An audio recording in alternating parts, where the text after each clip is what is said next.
Hola, ¿qué tal amigos de YouTube? Bienvenido a su canal La NASA RD.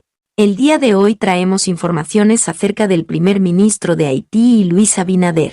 También te daremos informaciones acerca de las bandas en Haití y cómo fueron creadas y de qué manera tratan a los secuestrados. Te invito a escuchar estas informaciones desde el principio hasta el final para que te enteres realmente de lo que está pasando en nuestro vecino país Haití. Haití se acerca a RD por la vía diplomática.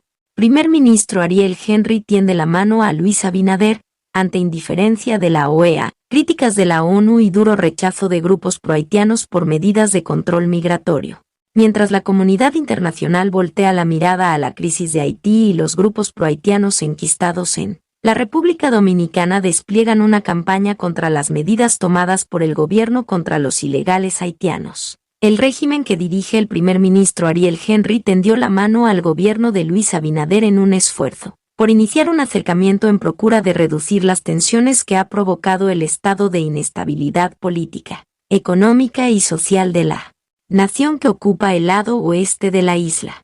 Estoy muy satisfecho de este encuentro, en pos de una mayor armonía y una verdadera agenda de cooperación en las relaciones dominico-haitianas a todos los niveles, comentó el empresario Daniel Supice, enviado especial y personal del primer ministro Henry, quien en República Dominicana se reunió con el canciller Roberto Álvarez, el presidente Abinader y representantes de otros sectores de la nación, incluyendo el presidente del Senado, Eduardo Estrella, diplomáticos de Estados Unidos y otras naciones, políticos, empresarios, la Iglesia y de la sociedad civil, con un mensaje de armonía de parte de los que detentan el gobierno de su país. Y aunque Supice, quien había visitado otras muchas veces en el país, estuvo 5 días en República Dominicana desde el lunes 8 de noviembre hasta el viernes 12. El gobierno dominicano no ha emitido ninguna información sobre el viaje oficial ni los niveles de sus contactos y las conversaciones que sostuvo.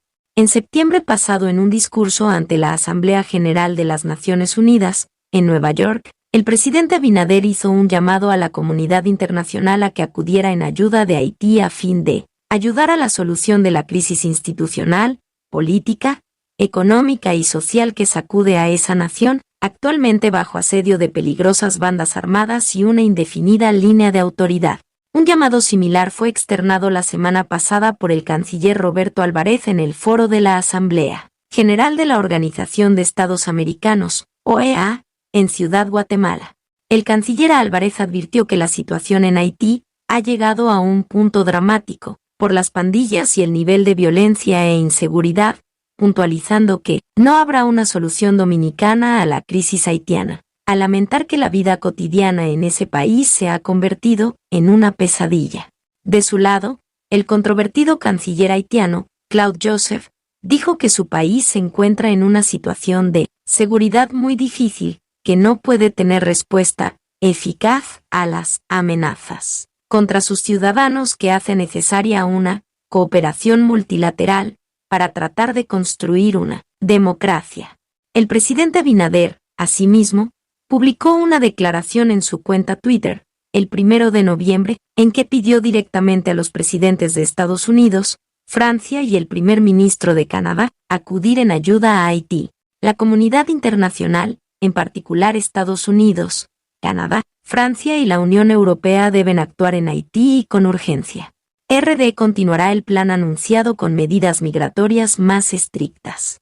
@POTUS, @Emmanuel Macron, @Justin Trudeau, fue el Twitter del presidente Abinader. Pero no hubo reacción a estas peticiones.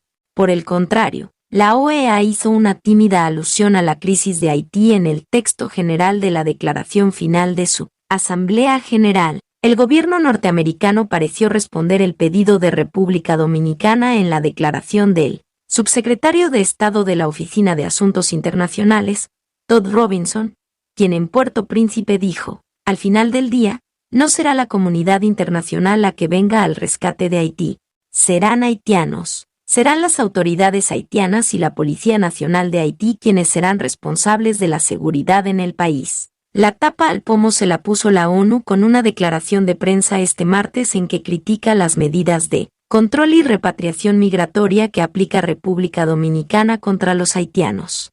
La ONU fue más lejos, al manifestar preocupación por la detención y deportación de mujeres embarazadas que buscaban atención en centros de salud y hospitales en varias regiones del país. Indicó que esas acciones ponen en riesgo la integridad física y la vida de estas mujeres e incumplen el proceso establecido en los protocolos nacionales y las convenciones y estándares internacionales sobre deportaciones de migrantes. Y subraya el comunicado: el Sistema de Naciones Unidas hace un llamado a las autoridades del Estado, encargadas de aplicar las decisiones tomadas por el Consejo Nacional de Migración, a prevenir y suspender las acciones que atenten contra los derechos humanos de la población haitiana, y a restablecer el respeto por la dignidad humana en la aplicación de sus políticas migratorias y de seguridad. Contacto versus denuncias de prohaitianos.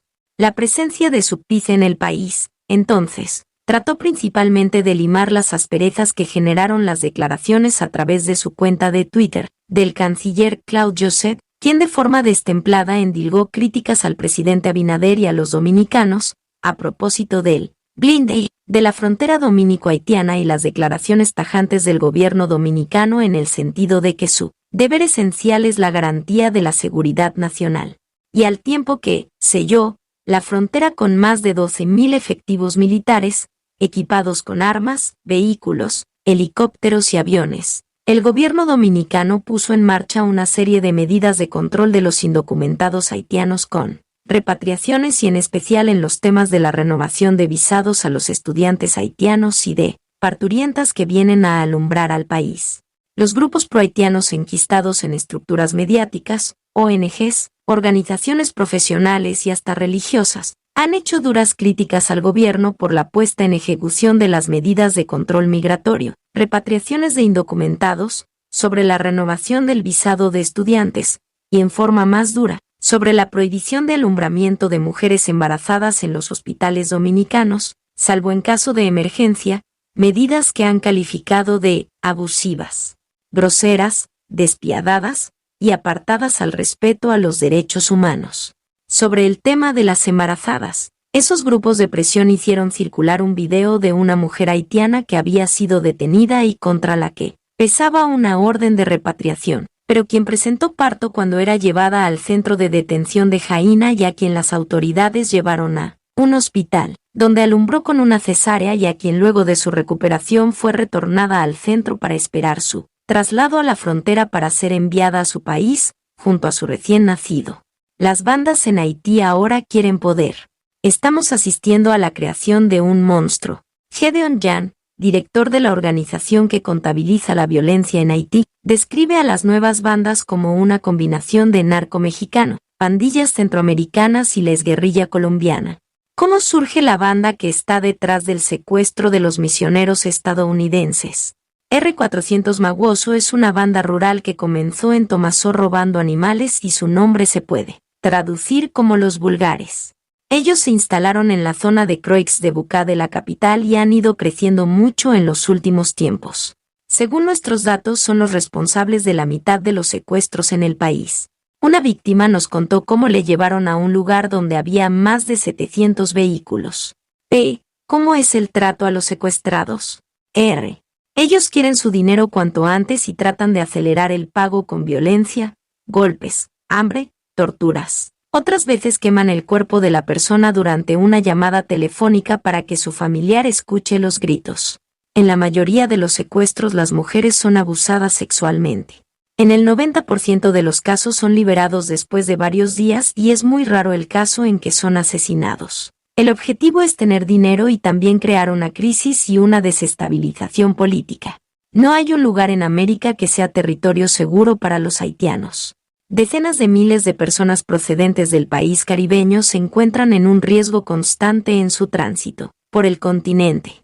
En su viaje, se enfrentan a la violencia de grupos armados que los asaltan para saquearlos, a las palizas y retenes de las fuerzas de seguridad, al miedo a ser deportados de vuelta a Haití, un país roto, sin gobierno efectivo, dominado por las pandillas y el hambre, a la violencia sexual contra las mujeres y niñas, a los animales peligrosos que acechan en la jungla por la que se ven obligados a cruzar de Colombia a Panamá, uno de los puntos más peligrosos de la ruta, al racismo sistémico que sufren o a ser recluidos en campamentos